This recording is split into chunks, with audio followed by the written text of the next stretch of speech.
Ladies and gentlemen, thank you for coming here this afternoon. As you know, under the Financial Management Act, we now actually have to publish a pre-election economic and fiscal update on the official government webpage or Ministry of Economy webpage within 14 days of the commencement of the campaign period for a general election, which officially began on 26 April 2022. This is, of course, the first time there has been ever such a requirement since independence that the government, that is the incumbent government, has to publish the economic and fiscal updates of the broad public financial management, management of the economy. What is the debt situation, the projected growth rates, the various sectors that's contributing to the economy, our repayments, our operational expenditure, etc. You find a whole lot of information in there.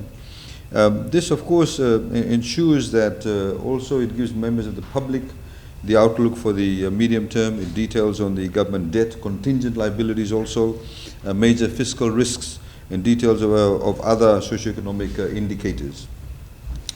The pre-election economic and fiscal update will be available, as I said, on www.economy.gov.fj and the Fijian government website www.fiji.gov.fj. It is critically important, ladies and gentlemen, that when we go into elections, as we see in most mature jurisdictions, that whenever elections are held and whenever political parties, for example, make or give assurances to members of the public or state their policies, they actually base it on facts and figures that are publicly available. You will see recently that you have the Australian elections currently being conducted.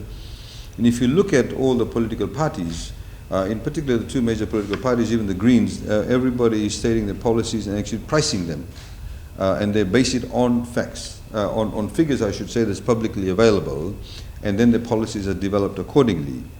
As a requirement under the Financial Management Act also, it does now state that if a political party, a candidate for election to Parliament, or any other person representing or acting under the direction of a political party or candidate makes a financial commitment, whether orally or in writing, the political party, candidate, or other person must immediately provide a written explanation setting out the following information. 1, how revenue for the financial commitment is to be raised.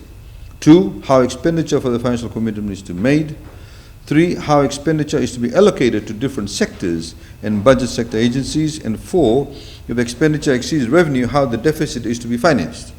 So if somebody comes along and says we are now going to make all the university studies all for free, they have to be able to price it.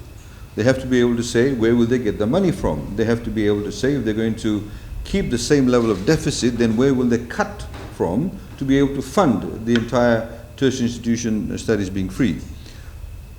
This is a standard practice in all mature jurisdictions when they go into elections. Unfortunately, we don't find any of the political parties in Fiji actually doing that. So this will set a new standard. The government has now provided the figures. They can, of course, work on that. The figures, of course, have been obtained from various independent institutions. And so this is our commitment as provided for under the Act.